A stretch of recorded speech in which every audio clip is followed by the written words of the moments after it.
adalah suatu hal yang wajar bahwa seorang pengikut menyesuaikan tingkah laku, gaya hidup dengan orang yang diikutinya. Jangankan di dunia ini, di akhirat nanti identitas ini akan dimintakan pertanggungjawaban jawab dan akan ditanyakan kepada kita. Sekurang-kurangnya menjadi pengikut rombongan orang besar merupakan suatu nikmat. Paling tidak kita bisa numpang mujur.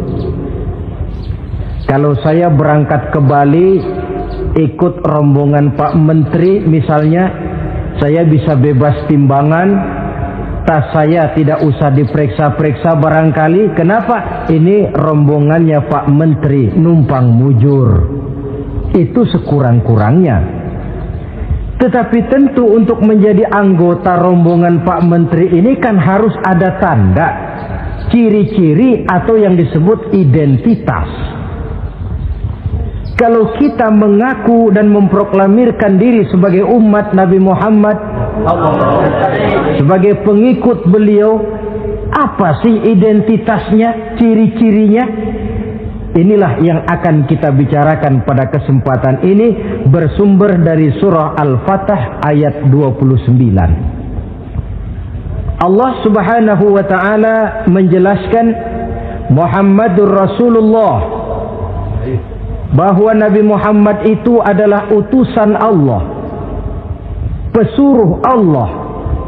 Walladzina ma'ahu, dan orang-orang yang bersamanya, orang yang mengikuti ajarannya, para sahabatnya, kita ini para pengikutnya, mempunyai ciri atau identitas. Dalam ayat ini ada 5 ciri yang dijelaskan. Pertama, asyidda'u 'alal kuffar. Pengikut Nabi Muhammad bersikap tegas kepada orang-orang kafir. Apa artinya tegas di sini? Saudara-saudara, tegas di sini artinya bukan main marah-marahan, tidak ngajak berkelahi, bukan juga menantang perang. Tegas di sini artinya mempunyai prinsip, mempunyai garis yang nyata di dalam keyakinan beragama. Garisnya apa? Tidak lain, lakum dinukum waliyadin. Bagi Tuhan agama Tuhan, bagi kami agama kami.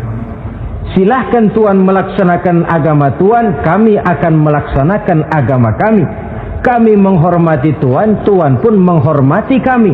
Tetapi soal agama tidak usah dicampur adukkan. Identitas semacam ini perlu kita tegakkan kembali. Sebab apa? Sebab di zaman sekarang orang mulai mengaburkan nilai-nilai kebenaran dari agama, yang pada akhirnya menanamkan sikap ngambang terhadap agama. Misalnya kita ini dibuai dengan kalimat yang kelihatannya bagus tapi sebenarnya mengandung racun. Kata orang, jangan fanatik, semua agama kan bagus, semua agama benar, semua agama thayyib. Terus terang saja, saya bukan tidak setuju dengan kalimat itu. Saya beranggapan kalimat itu belum sempurna. Semua agama benar, jangan titik di situ, itu baru sekedar koma. Semua agama benar, koma, bagi penganutnya masing-masing, titik. Semua agama baik, koma, bagi penganutnya masing-masing, titik. Bagi kita yang muslim, yang benar Islam. Dan seorang muslim yang berani membenarkan semua agama, seorang muslim yang berani berkata semua agama benar, sekurang-kurangnya munafik kalau tidak menjadi murtad. Wah Pak, itu namanya fanatik dong. Betul. Yang tidak boleh kan fanatik kepada suku, yang tidak boleh kan fanatik kepada guru, tapi fanatik kepada agama dalam arti berpegang teguh kepada agama merupakan bagian daripada kehidupan beragama. Hanyalah kalau umat Islam ini fanatik dengan agamanya, dia akan konsekuen, baik melaksanakan, mengamalkan maupun mengembangkan agamanya. Saya cinta kepada suku saya, tapi tidak lalu fanatik.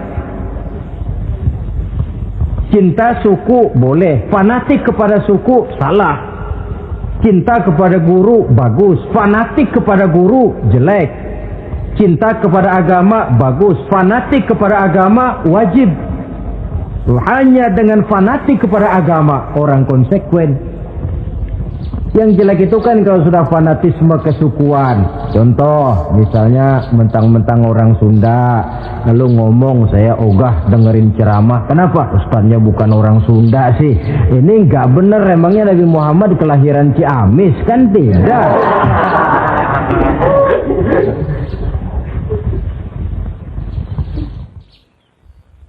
Toleransi ada tempatnya, tetapi tidak menyangkut masalah-masalah ritual, tidak menyangkut masalah-masalah ibadah. Soal bikin jalan umum, mari bersama saudara-saudara kita yang lain agama membangun puskesmas, mari bersama-sama menjaga keamanan, mari sama-sama. Tapi kalau sudah menyangkut masalah ibadah, kembali kita kepada prinsip lakum dinukum waliyadin. Bagi Tuhan silahkan melaksanakan agama Tuhan, kami pun akan melaksanakan agama kami.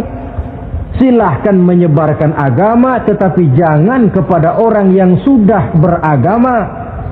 Ini batas toleransi. Jangan menyebarkan agama kepada orang yang sudah beragama. Maka dalam sejarah sudah dibuktikan, alhamdulillah, kalau kita mau objektif menilai sejarah, ketoleransian umat Islam itu sudah dibuktikan oleh fakta sejarah. Tetapi tanpa harus mengorbankan nilai-nilai akidah, keyakinan-keyakinan yang harus kita jaga dan kita pertahankan. Taruhlah kita sekarang masih sanggup berkata dan berpendirian semacam itu. Anak kita, keturunan kita, generasi yang akan datang, jikalau ditanamkan rasa ngambang terhadap agama, lambat laun akan makin tipis nilai-nilai religius itu melekat di dalam jiwanya. Dan akibatnya akan rawan kemajuan macam apapun, modernisasi macam apapun, kalau sudah terlepas dari kaitan kehidupan beragama, tidak akan banyak menolong untuk mensejahterakan umat manusia. Asyidda'u 'alal kuffar, bersikap tegas kepada orang-orang kafir. Ini sikap yang pertama, identitas yang pertama. Yang kedua, ruhama'u bainahum, kasih sayang kepada sesama mereka. Kalau kepada orang kafir tegasnya bukan main, tapi kembali ke dalam, kembali kepada sesama muslim, kasih sayang setengah mati. Saling asah, saling asih, saling asuh, saling mengalah buat kepentingan yang lain. Ini sudah dicontohkan dalam sejarah ketika Rasulullah dan para sahabat hijrah ke Madinah. Orang Madinah yang menyambut kedatangan orang Mekah itu kan disebut Ansor. Betul apa betul? Lah orang Makkah ini yang hijrah ke Madinah disebut kaum Muhajirin. Apa orang Madinah menyambut kedatangan orang Makkah itu mentang-mentang orang asli Madinah lalu tolak pinggang? Kamu kemari pendatang ya, awas jangan bertingkah. Tidak. Masing-masing malah mencari saudara. Karena apa? Persaudaraan dalam Islam diikat dengan akidah. Artinya ini dari manapun orang datang, apapun warna kulitnya, bahasa apapun yang dia pakai, jikalau akidahnya sama, dia saudara kita. Hadirin, terus terang saja ya. Banyak orang-orang yang tidak senang kalau melihat umat Islam sampai bersatu. Maka segala macam cara mereka lakukan agar kita jangan bersatu. Terang-terangan menghantam Islam, tidak mungkin orang berani. Kenapa? Saya pikir sebodoh-bodohnya umat Islam, dia masih fanatik sama agamanya. Dia masih sanggup bilang, "Mas, gue emang gak sembayang, tapi agama gue lu hina, gue bacok lu." Itu kan positif, fanatisme agama namanya. Maka orang menghantam Islam itu lalu gak berani terang-terangan. Caranya belajar dari Van der Plas, belajar dari Snokor-Gronya. Mau menghantam Islam, masuk ke tengah-tengah umat Islam. Pakai peci, kalau perlu pakai sorban, pakai sorban. Tidak bisa assalamualaikum, latihan assalamualaikum. Hantam Islam dari dalam. Caranya, kalau perlu dibuatkan merek-merek Islam. Yang mereknya Islam tapi tujuannya bikin kacau dalam Islam. Muncullah yang namanya Islam ingkar sunnah. Muncul yang namanya Islam sejati. Islam. Mereknya Islam, tujuannya bikin kacau dalam Islam. Kalau dia sudah mengkafirkan orang lain yang tidak sepaham dengan dia, tidak mau bermakmum kepada orang yang sepaham dengan dia. Kalau cara ini tidak kena, mereka putar lagu lama. Apa lagu lama itu? Lagu khilafiyah. Lagu lama itu supaya kita sengketa sesama kita, mempersoalkan hal-hal kecil. Waktu terbuang, energi habis untuk mempermasalahkan hal yang tak pernah kunjung selesai. Sering kejadian toh di kampung-kampung. Yang satu pakai usolli, yang satu tidak, lalu pisah RT. Yang satu azan sekali Jumatan, yang satu 2 kali, lalu bangun masjid lagi. Yang satu kunut, yang satu tidak, asah golok. Persoalan yang semacam ini sampai kiamat tidak akan kunjung selesai. Oleh karena itu potensi yang besar ini tidak tersalurkan dengan wajar karena kita centang perenang di dalam, tidak pandai menjaga kesatuan dan persatuan sebagai modal dasar untuk berbuat yang lebih baik. Adalah lebih baik kita ini mencari titik-titik persamaan dan bukan memperbesar pola perbedaan. Ruhama'u bainahum, kasih sayang sesama mereka. Imam Ghazali memberikan contoh, kun kal yadain wala takun kal uzunain. Hai umat Islam, hiduplah kamu seperti 2 tangan. Saling asah, saling asih, saling asuh, saling mengalah buat kepentingan yang lain. Coba lihat 2 tangan kita, rukunnya bukan main. Kalau tangan kanan maju ke depan, kata yang kiri, oke, saya mengalah. Dia mundur ke belakang. Kiri di depan, kata kanan, sekarang giliran saya ngalah. Dia mundur ke belakang.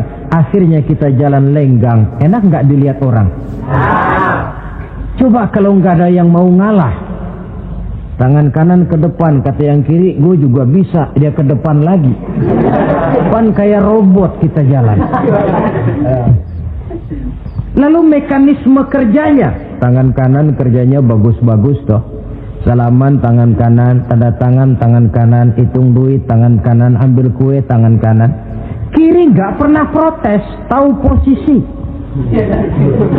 Memang tugas saya bidang pembersihan, ya pembersihan saja dilakoni. Artinya apa ini? Yang satu dengan yang lain saling memperkuat walaupun komposisinya berbeda. Dicontohkan dalam perjalanan kehidupan sahabat Nabi. Sahabat Nabi yang paling terkenal itu 4 orang. Sayyidina Abu Bakar, Sayyidina Umar bin Al-Khattab, Sayyidina Utsman bin Affan, Sayyidina Ali bin Abi Thalib. 4 sahabat ini kalau kita lihat komposisinya, keahliannya lain-lain. Coba, ada Sayyidina Abu Bakar, ini sahabat merangkap mertua. Kalau bahasa sekarang, Abu Bakar ini disebut kiai diplomat. Kiai karena beliau orang alim, diplomat karena pandai bersiasat, ahli politik. Kemampuan berpolitiknya digunakan buat kepentingan agama. Sebab siapapun yang berpolitik untuk kepentingan agama, tentu kita doakan. Tetapi siapapun yang jual agama untuk kepentingan politik, kita juga berdoa. Cuma tentu doanya lain dengan yang berpolitik buat agama tadi. Saudara hadirin yang saya hormati, ada Umar bin Khattab. Ini kalau bahasa sekarang disebut imam jenderal ini. Imam tapi jenderal, jenderal tapi imam. Kenapa imam? Karena dia mampu memimpin jamaah di masjid.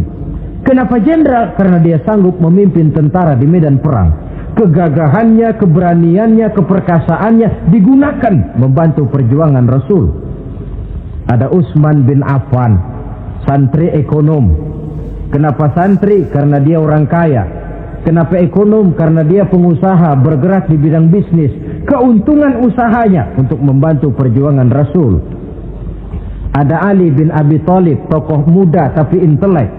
Masih muda tapi rela mengorbankan nyawa demi keselamatan Rasul di malam hijrahnya. Alangkah nikmatnya umat Islam ini kalau punya kiai diplomat, imam jenderal, santri ekonom, pemuda intelek yang masing-masing bekerja sama menunjang untuk kepentingan agama. Ruhama ubainahum, kasih sayang di antara sesama mereka. Mobil, kenal mobil nggak? Ya. Mobil itu baru bisa jalan dengan baik kalau seluruh onderdilnya kompak.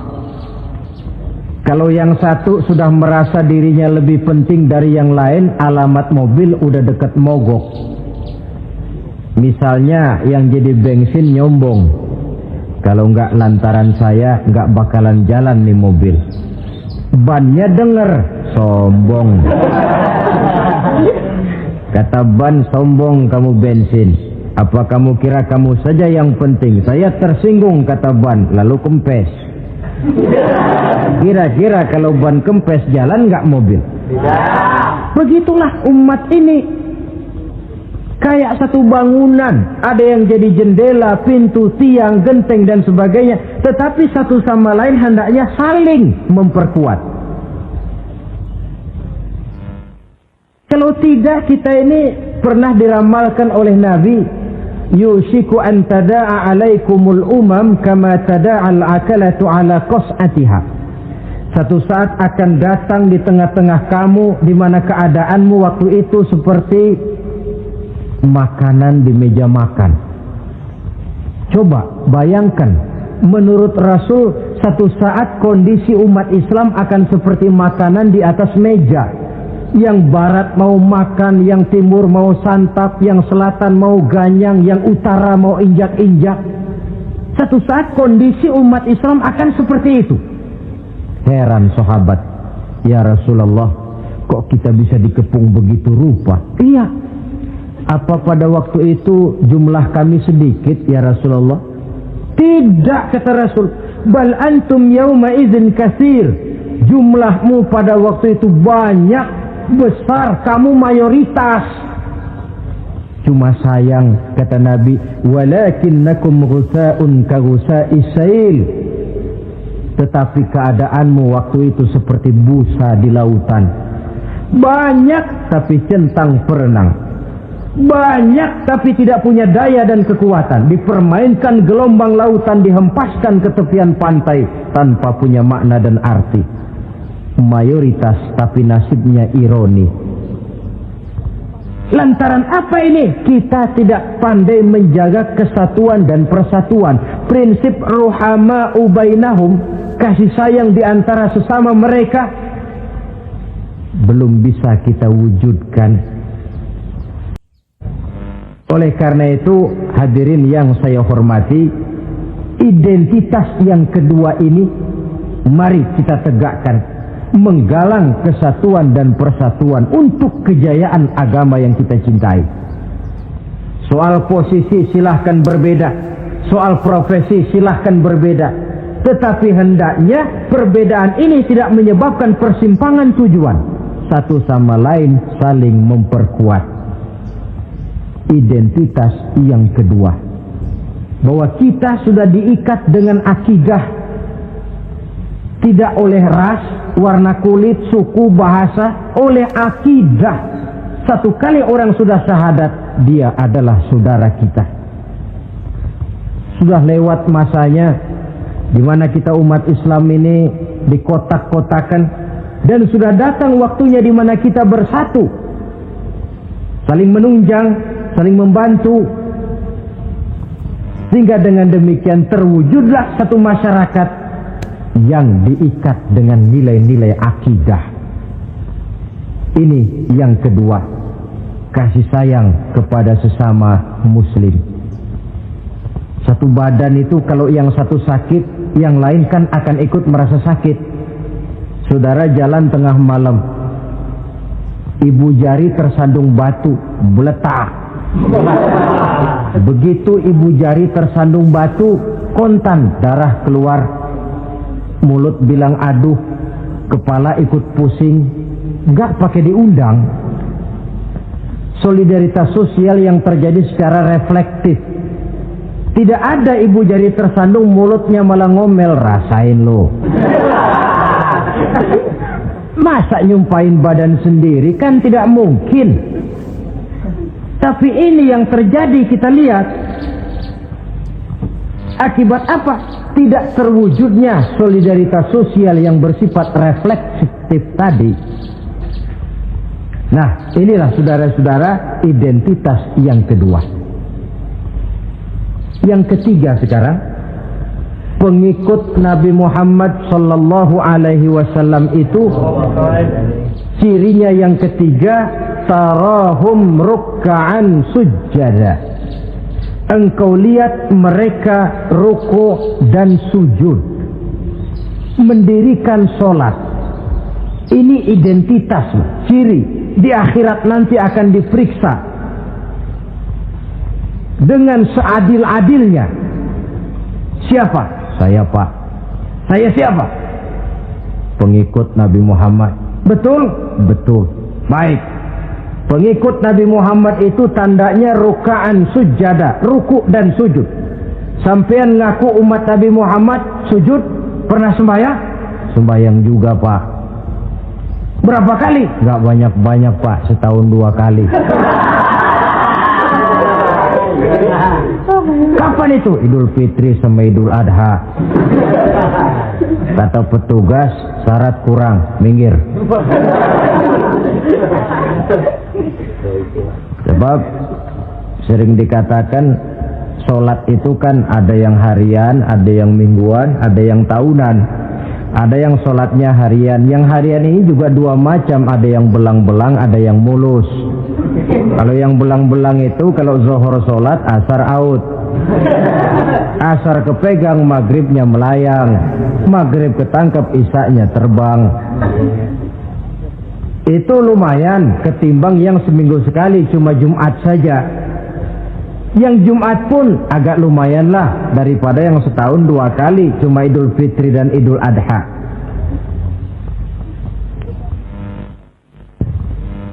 Tetapi bagaimanapun juga sholat ini memang merupakan keperluan dalam kehidupan kita. Ciri identitas yang memperkaya kepribadian. Pengikut Nabi orangnya ruku dan sujud. Sehingga di zaman sahabat tadi kondisi mereka digambarkan kalau siang seperti kuda perang, tetapi kalau malam seperti pendeta. Maksudnya apa? Di medan perang mereka gagah, tapi kalau sudah ruku dan sujud bukan main khusyuknya. Ruku dan sujud.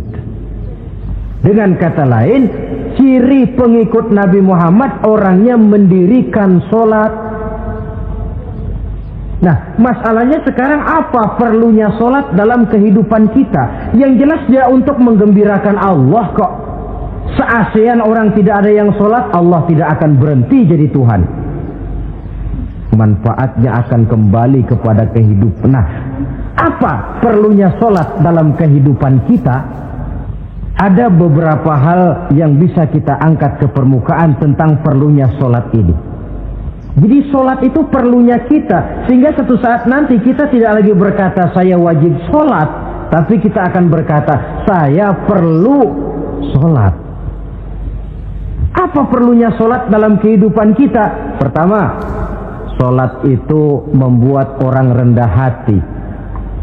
Tidak melonjak menjadi angkuh dan sombong. Yang kedua, sholat itu membuat orang tahu diri.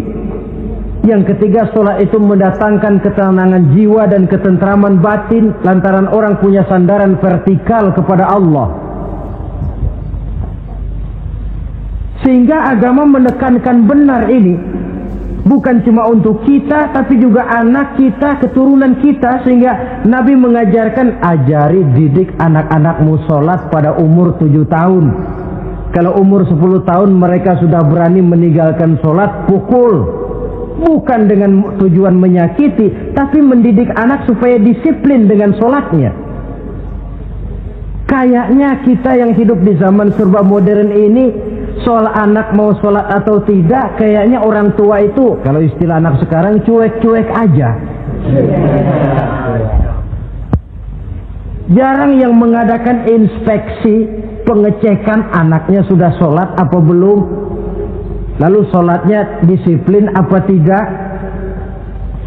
Jarang yang memberikan sugesti dan rangsangan supaya anaknya mendirikan sholat. Saya jarang mendengar orang tua muslim yang berkata, nak, kalau kau hafal Fatihah dengan artinya bapak beliin sepatu baru. Nak, kalau kau hafal juz amma, bapak beliin sepeda. Sugesti untuk hal-hal yang bersifat agama sangat langka. Tapi kalau sudah hal-hal yang bersifat umum, wah, nak, kalau kamu lulus nanti SD ya, kita piknik ke Tangkuban Perahu, lulus SMP tur ke Bali, lulus SMA piknik ke Singapura.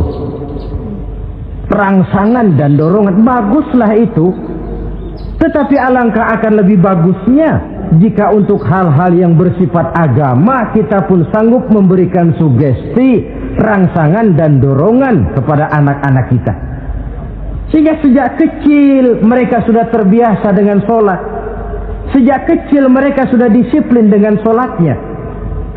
Sebab kalau tidak, kayu itu kalau mau dibengkokkan pada saat dia masih kecil. Kalau sudah besar baru mau dibengkokin, repot kayu itu. Membentuk orang soleh itu harus dimulai sedini mungkin. Karena itu salah satu fungsi solat Allah jelaskan, inna sholata tanha 'anil fahsya wal munkar. Bahwa solat yang dikerjakan dengan betul mampu mencegah manusia dari perbuatan yang keji dan munkar. Jadi dengan kata lain orang yang disiplin dengan solat, terpeliharalah dirinya dari perbuatan yang keji dan munkar.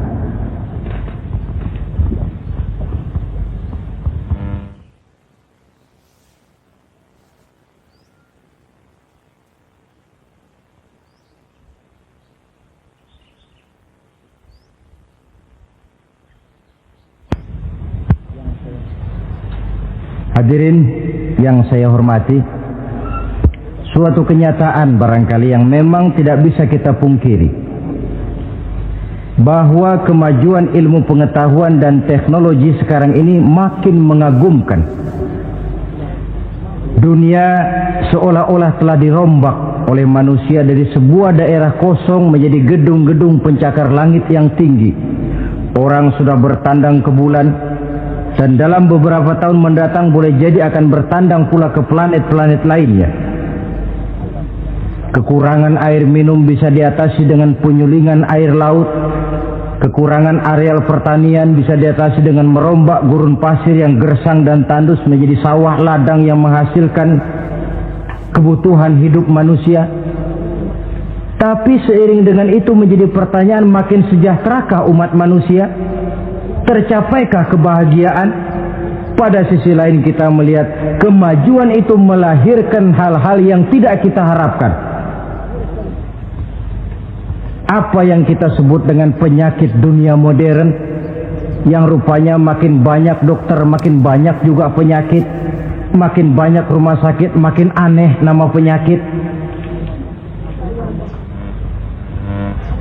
Pola yang paling berbahaya ialah jikalau kemajuan itu menyebabkan manusia sampai mendewa-dewakan ilmu dan teknologi. Dan ini yang sering saya istilahkan dengan berhala abad 20. Kalau dulu orang menyembah berhala yang namanya Latta, Uzza, Manat, Hubal, orang zaman sekarang secara tidak langsung banyak yang menjadi penyembah komputer, penyembah sains dan teknologi, mendewa-dewakan otak, lalu lupa bahwa sepanjang yang bisa dilakukan oleh manusia adalah berusaha dan berusaha. sementara ketentuan mutlak datang dari Allah Subhanahu wa ta'ala. Disinilah perlunya ruku dan sujud, agar manusia tahu benar hakikat dari mana dia datang, di mana dia sekarang, mau apa dia di sini, dan kemana dia akan pulang.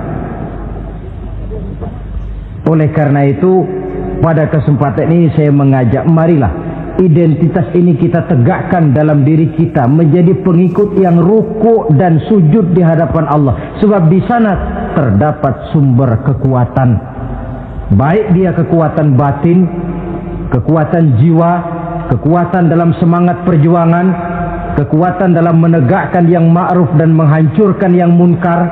Sandaran kita kepada Allah. Saudara mungkin masih ingat ketika Rasulullah dan Abu Bakar hijrah, mereka berdua tidak langsung ke Madinah, tapi berada di Gua Sur 3 malam 2 hari lamanya. Orang kafir Quraisy yang mengejar sampai juga di mulut gua itu. Andai kata mereka menengok saja ke bawah, sudah kelihatan Nabi dan Abu Bakar, tapi mereka tidak menoleh.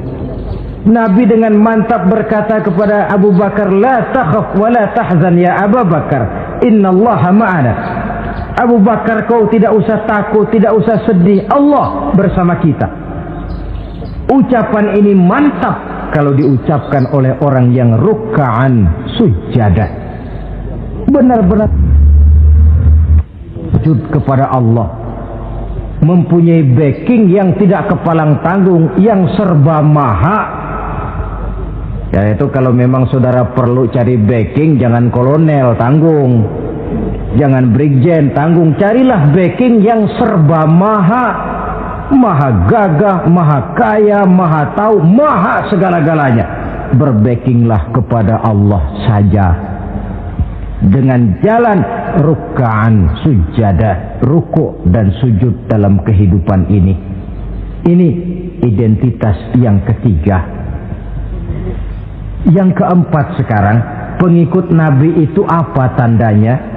Yabtaghuna fadlan minallah wa ridwana. Mereka selalu mencari karunia dan keridhaan Allah. Karunia dan keridhaan. Jadi tidak hanya mencari sekedar karunia, tetapi juga mencari ridho.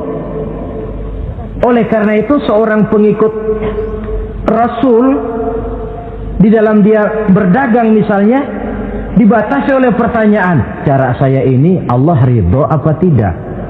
Dia cari rezeki, dibatasi oleh pertanyaan, Allah ridho apa tidak? Dia menginginkan jabatan yang tinggi, tapi tetap dalam kerangka pertanyaan, kalau cara ini Allah ridho apa tidak? Sehingga tidak lantas menghalalkan cara apapun halal asal tujuan tercapai. Itu kan caranya PKI. Asal tujuan tercapai, cara apa saja halal. Seorang muslim pengikut baginda Nabi tidak diajarkan semacam itu. Kenapa perlu mencari keridhaan Allah, karunia yang Allah ridho? Karena apapun yang kita pakai, apapun yang kita makan terutama, jikalau bersumber dari sesuatu yang Allah tidak ridho, katakan yang haram misalnya, akan mempengaruhi gaya dan gerak hidup kita. Contoh, kata Imam Ghazali, kalau engkau terlalu senang memakan makanan yang haram, dia akan mempengaruhi caramu berpikir, sehingga kau akan cenderung berpikir yang haram. Mencari karunia yang Allah ridho, dan hidup itu kalau sudah mendapat ridho Allah, sudah satu kenikmatan yang tidak bisa dibeli dengan nilai materi yang bagaimanapun banyaknya.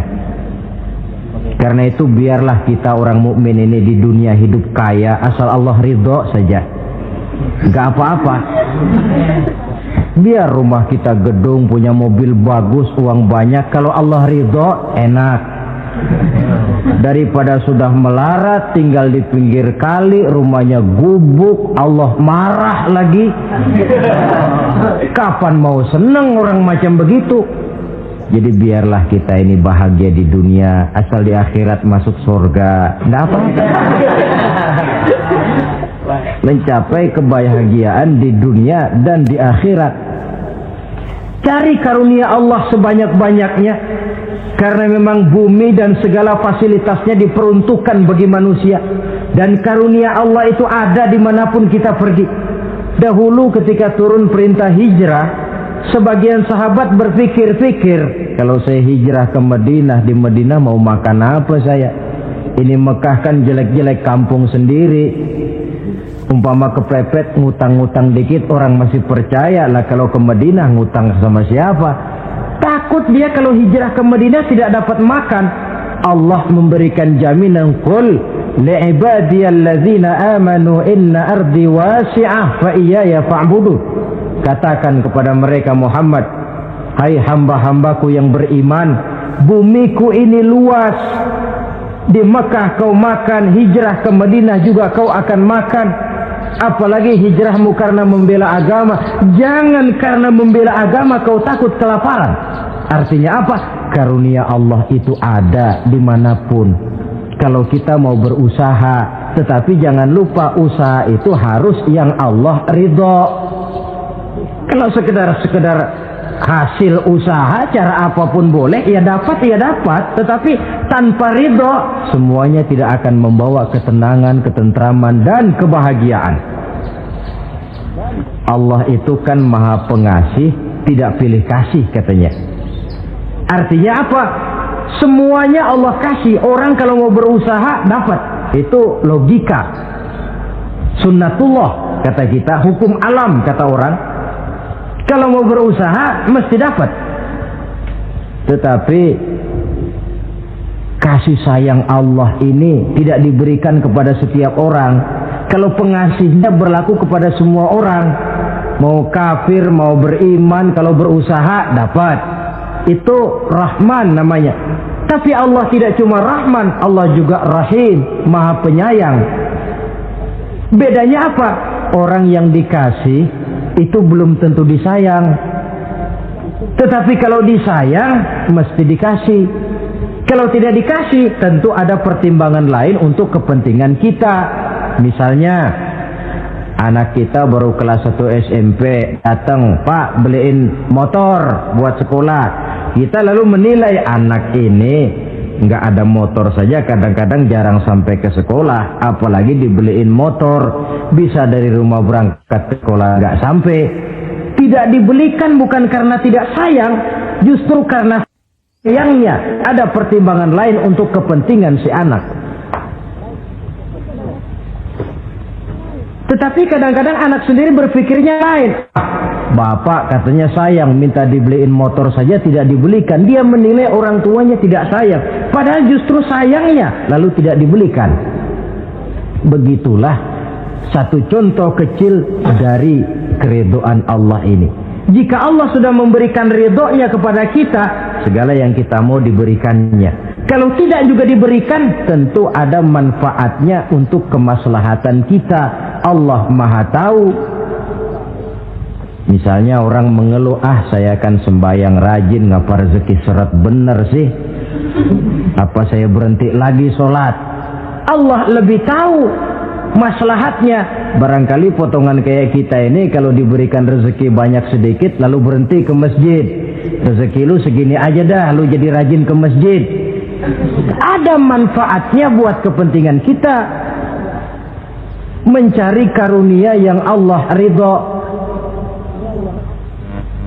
Dalam alam yang terbentang luas ini, karunia Allah terhampar luas. Tinggal kita mencari, dan untuk mencari itu diperlukan keahlian. Keahlian hanya timbul karena pendidikan. Makin ke depan persaingan hidup makin tajam tanpa membekali diri. Terutama generasi kita yang akan datang, anak-anak kita. Boleh jadi mereka akan tersudut ke pojok-pojok kehidupan, untuk kemudian lebih banyak jadi penonton daripada sekedar pemain. Dan kerugian akan kembali kepada kita. Karena itu cari karunia Allah sebanyak-banyaknya, tapi dengan garis bawah yang Allah ridho. Sekali lagi, carilah karunia Allah sebanyak-banyaknya dalam kehidupan ini, tetapi dengan menggarisbawahi yang Allah ridho. Inilah identitas yang keempat. Yang kelima sekarang, identitas yang terakhir, simahum fi wujuhihim min atharis sujud. Di muka mereka ada tanda bekas sujud. Ini pengikut Rasulullah sallallahu alaihi wasallam. Bekas sujud, iya. Apa bekas sujud itu? Apa jidatnya hitam kebanyakan sujud? Mungkin. Karena rajin sujud lalu berbekas. Boleh jadi. Tapi soal hitam di jidat sih gampang digosok-gosok. Yang terpenting asarus sujud di sini dalam bentuk sikap mental. Apa sikap mental yang saya maksud? Orang yang rajin sujud itu lalu membekas dalam kehidupannya pengaruh sujud. Apa pengaruh sujud? Karena rajin sujud timbul ikhlasnya. Kalau sudah berbuat, yang penting itu Allah. Orang lain mau tahu atau tidak, orang lain mau puji atau tidak, yang penting Allah. Sebab kalau sudah dia usolli fardal maghribi Allahu Akbar, dia tinggalkan dunia dan seluruh isinya. Naik dia menghadap Allah. Selamat tinggal sebentar dunia, nanti saya balik lagi. Yang ada cuma dia dan Allah dalam dialog langsung. Timbul keikhlasan, terjemahannya dalam kehidupan. Berbuat tanpa pamrih, tidak suka menepuk jasa dan menghitung jasa.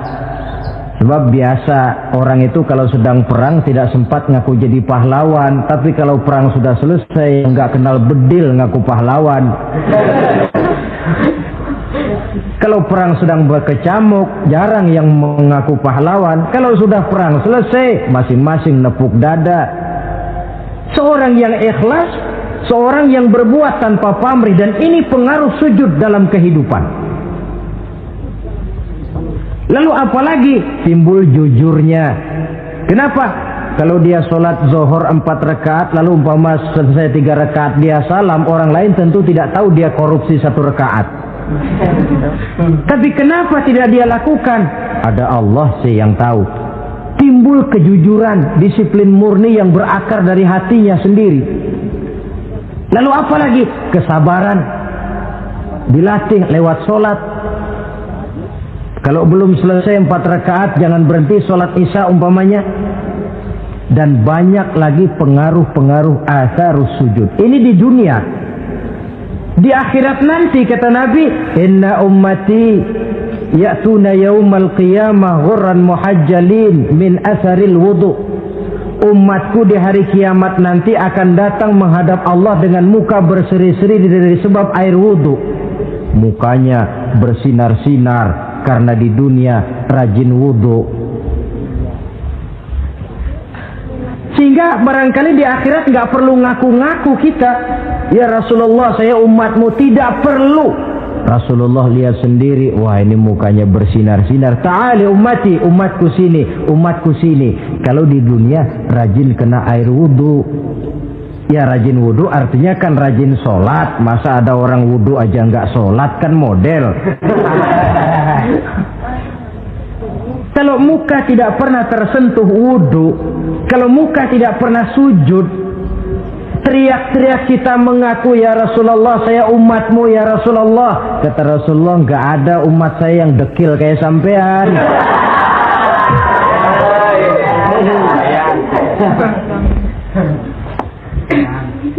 Itulah sebabnya pada kesempatan ini saya mengajak mari membiasakan diri berwudu.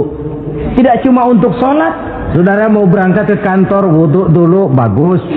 Saudara mau pergi berdagang, wudu dulu, cakep. Saudara mau pergi kuliah, mau pergi sekolah, wudu dulu, bagus.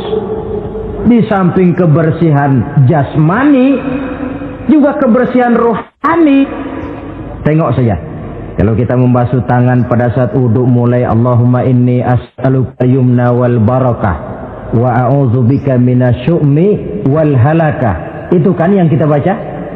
Ya Allah, saya mohon keberkahan di 2 tangan ini, supaya tangan ini kalau dibawa dagang untung.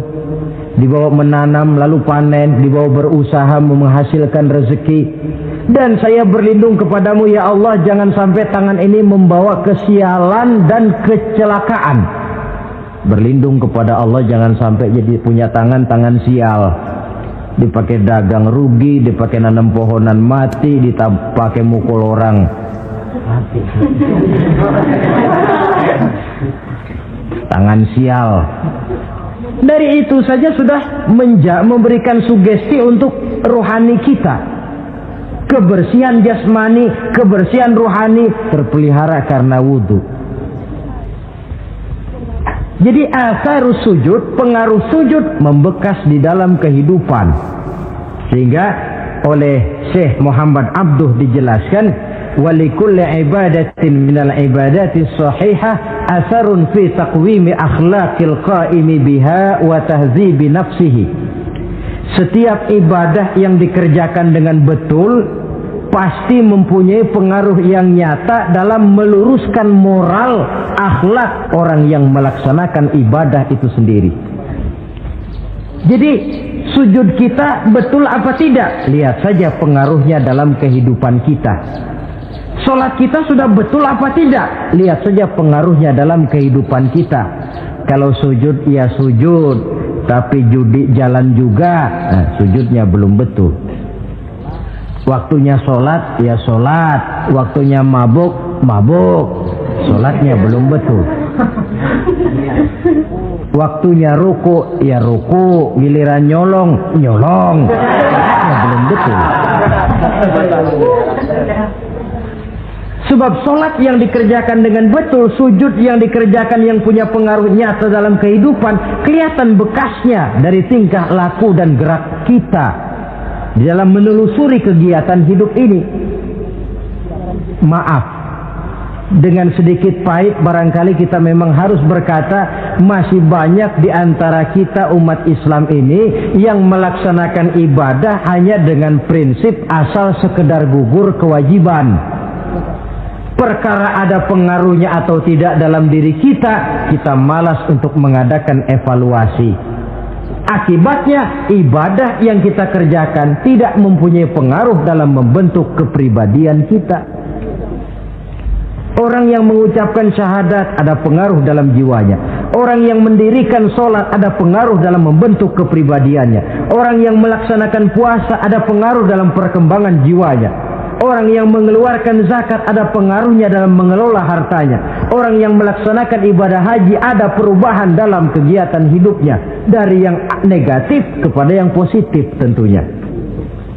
Simahum fi wujuhihim min athari sujud. Di muka mereka, di muka pengikut Rasulullah ini ada tanda pengaruh bekas sujud. Karena rajinnya dia melaksanakan sujud di dalam kehidupan ini. Nampak pengaruh yang nyata di dalam kehidupannya, dalam gerak dan tingkah lakunya. Saudara hadirin, ma'asyiral muslimin rahimakumullah. Inilah 5 identitas yang harus kita tegakkan jikalau kita mau jadi umat yang konsekuen. Tidak sekedar bangga-banggaan menyandang titel umat Nabi, apalagi konon mengharapkan syafaatnya di akhirat nanti, padahal sebagai pengikut kita tidak menyesuaikan diri dengan yang kita ikuti. Bagaimana mau mengharapkan fasilitas yang namanya syafaat? Bahwa syafaat pertolongan Rasul itu ada, tetapi fungsinya kan ibarat orang punya kain, syafaat itu nambel. Saudara punya kain, sobek-sobek sedikit, ditambal oleh yang namanya syafaat. Sholat kurang sedikit, ditambal oleh syafaat. Sodakoh ada campur riak sedikit, tidak karena Allah sedikit, syafaat. Jadi kalau punya kain sobek ada syafaat. Lah kalau kainnya tidak punya, yang mau ditambal apanya? Sholat tidak, puasa tidak, di akhirat aman dah dapat syafaat. Tentu terlalu berlebihan, terlalu optimis mengharapkan sesuatu yang kita memang tidak punya modal dasar untuk memperolehnya. Baiklah ya, kesimpulan. Pertama, sebagai pengikut kita harus menyesuaikan diri dengan yang kita ikuti, identitas. Suatu umat hanya akan berwibawa, hanya akan dihitung dan dipandang orang kalau dia tegak dengan identitasnya. Kalau macan sudah kehilangan sifat galaknya, orang tidak takut lagi kepada macan. Dan kalau kambing sudah kehilangan sifat jinaknya, banyak orang takut miara kambing. Kalau umat Islam sudah kehilangan identitasnya, dia akan menjadi umat yang kehilangan wibawa dan tidak pernah ditakuti oleh musuh-musuhnya. Seenaknya saja orang mengacak-acak kehidupan kita sebagai umat kalau tidak punya identitas. Yang kedua, kesimpulan yang kedua, identitas itu bisa kita ringkaskan. Pertama, tegak dengan keyakinan inna dina indallahil Islam. Menumbuhkan fanatisme agama dalam arti berpegang teguh kepada agama. Menempatkan toleransi pada tempatnya yang wajar. Tidak mencampur adukan semua agama. Tegas di dalam mempertahankan akidah. Kemudian yang ketiga, perlu menegakkan solidaritas sosial yang bersifat reflektif untuk menegakkan wibawa kita sebagai umat, supaya potensi dari umat yang mayoritas ini dimanfaatkan oleh umat itu sendiri. Kalau tidak, kita cuma akan menang jumlah saja, menang bilangan, kuantitas yang tanpa kualitas. Dan kalau ini yang terjadi, nasib kita akan seperti buih di lautan. Banyak, tapi kata orang kampung cuma menang groyokan. Tidak punya daya dan kekuatan, dicampakkan orang ke kiri dan ke kanan, hanyut oleh arus. Bukan menciptakan arus, tapi malah hanyut oleh arus. Bukan menciptakan model, tapi malah mengikuti model. Bukan menciptakan irama tersendiri, malah diatur oleh irama orang lain. Ini yang menyebabkan ironi. Tegaklah dengan kesatuan dan persatuan, dengan lebih memperbanyak mencari titik-titik persamaan dan bukan memperbesar titik-titik perbedaan. Yang keempat, rukuk dan sujud sebagai sandaran vertikal kepada Allah. Selama kita umat ini masih rajin rukuk dan sujud, selama itu pula nilai optimisme masih ada dalam jiwa dan diri kita. Ya Allah, persilahkan orang memperlakukan kami sesuka hatinya, tapi kami yakin ya Allah, Engkau tidak akan mendiamkan. Satu saat pertolonganmu mesti datang. Itu akan mantap kita ucapkan kalau kita melaksanakan rukuk dan sujud. Tertimpa tangga, jatuhnya sakit, ketimpa tangga lagi, musibah yang beruntun. Rukuk dan sujud sebagai sandaran vertikal. Yang kelima, karunia Allah dan keredoan Allah jangan dipisah. Cari karunia sebanyak-banyaknya, tetapi dalam batas-batas yang diridhoi Allah.